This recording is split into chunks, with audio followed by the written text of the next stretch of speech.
I never thought something as simple as buying my dream home would turn into a nightmare. It was supposed to be peaceful, quiet, a fresh start. But the moment I moved in, everything felt off. At first, it was small things. Neighbors watching me a little too closely. People stopping mid-conversation when I walked by. And then came the letter. A plain white envelope sitting right at my door. No stamp, no address, just my name, written in bold black ink. I opened it slowly, and what I read made my stomach drop. You are being monitored by the HOA for rule violations. Monitored? What did that even mean? I looked around instinctively. The street was empty. Too empty. And that is when I saw it. A small black object attached to the streetlight directly facing my house. A camera. At first I told myself I was overthinking. Maybe it was for security. Maybe it was not even pointed at my house. But deep down I knew something was not right. Because the next morning, things got worse. I had just moved into this neighborhood 2 weeks ago. It was one of those perfect-looking suburban communities. Clean roads, identical houses, trimmed lawns. The kind of place people dream about. And yeah, there was an HOA, but I didn't think much of it. Just some rules about trash cans, lawn height, and parking. Nothing crazy. Or at least that's what I thought. The first few days were normal. Unpacking furniture, setting up my home office, trying to settle into a new routine. But then the notices started coming. First it was a warning. Your trash bin was visible after collection hours. Then another. Your lawn is slightly above permitted height. I brushed it off. Annoying but not a big deal. Until the tone changed. 3 days later, I got another letter. This time, it was not a warning. It was a fine. $500 for repeated violations. Repeated? I had barely been there a week. I walked outside, confused, holding the letter, and that's when I noticed something strange across the street. A man was standing near his car, watching me. Not casually, not like a normal neighbor. He was staring. The moment our eyes met, he quickly looked away, got into his car, and drove off. That feeling in my chest, it was not just anxiety anymore. It was fear. Something was wrong in this neighborhood. That night I couldn't sleep. The letter kept replaying in my head. You are being monitored. Around 2 in the morning I got up and looked out the window. The streetlight flickered slightly. And that's when I saw it clearly. The camera, small but unmistakable, pointed directly at my front door. My heart started racing. Why would the HOA need a camera facing my house? Was this even possible? Legal? I grabbed my phone and zoomed in, and that is when I noticed something even more disturbing. There was not just one, there were 3. One on the streetlight, one near the corner sign, and one mounted on the house across from mine, all pointed in my direction. At that moment I realized something chilling. This was not about rules. This was something else, something bigger, something darker.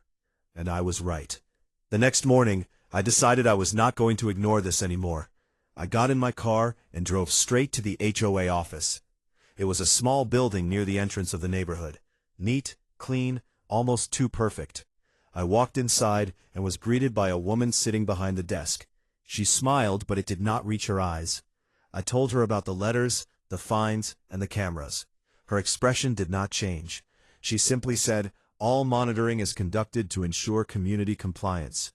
I asked her if it was legal to place cameras pointing at my house. She paused for a moment, then said, "Everything we do is within HOA policy." Policy, not law. Policy. That answer did not sit right with me.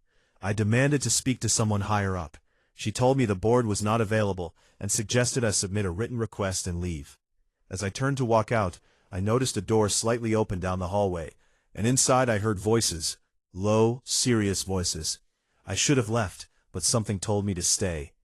I moved closer, quietly, and listened. One voice said, "He is noticing the cameras."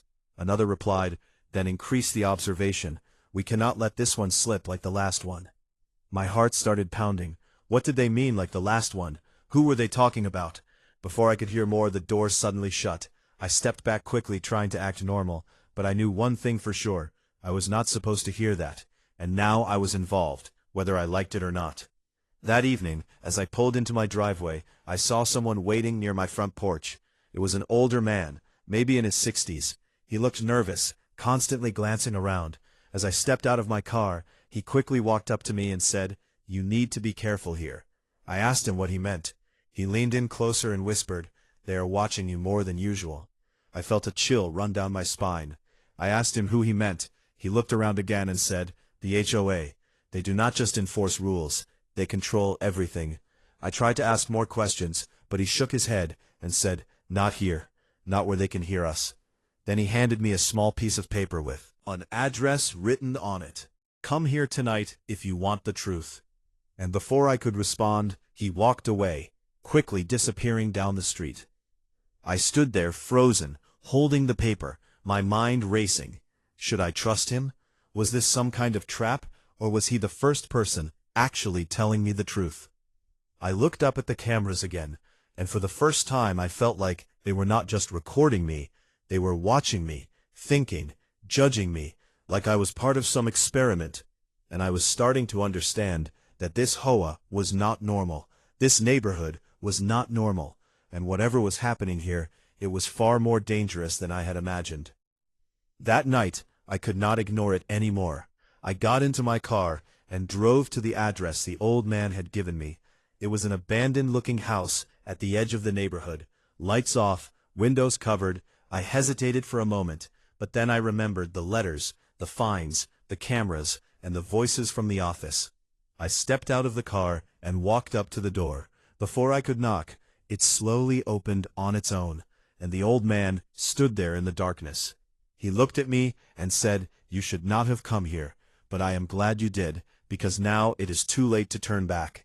I stepped inside, and the door closed behind me with a heavy thud. He led me into a room filled with screens, dozens of them, each showing different houses, different angles. And then I saw it, my house, my front door, my windows, even my backyard, all being watched live. I felt my stomach drop as he spoke again. "This is what they do. They watch everyone. But you are different. They flagged you from the start." I asked him why. He looked at me with a serious expression and said, "Because you were never supposed to move into that house." At that moment, everything went silent. My thoughts, my breath, even the air around me. It felt like the ground beneath my feet had disappeared. I asked him what he meant, and he slowly said, "The last owner tried to expose them. He disappeared, and now they think you might do the same.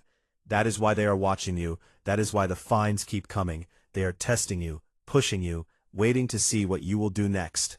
I felt a mix of fear and anger building inside me. I had done nothing wrong, yet I was being treated like a threat. I looked at the screens again and realized something terrifying. This was not just surveillance. This was control, and I was already trapped in it. Period. Else, one of the screens suddenly went black. Then another and another. The old man looked at them, and his face went pale. He whispered, "They know you are here." The lights flickered, and in that moment, I understood something chilling. This was no longer just a story about a strict HOA. This was something much darker, something organized, something dangerous. And now I was right in the middle of it, with no way out.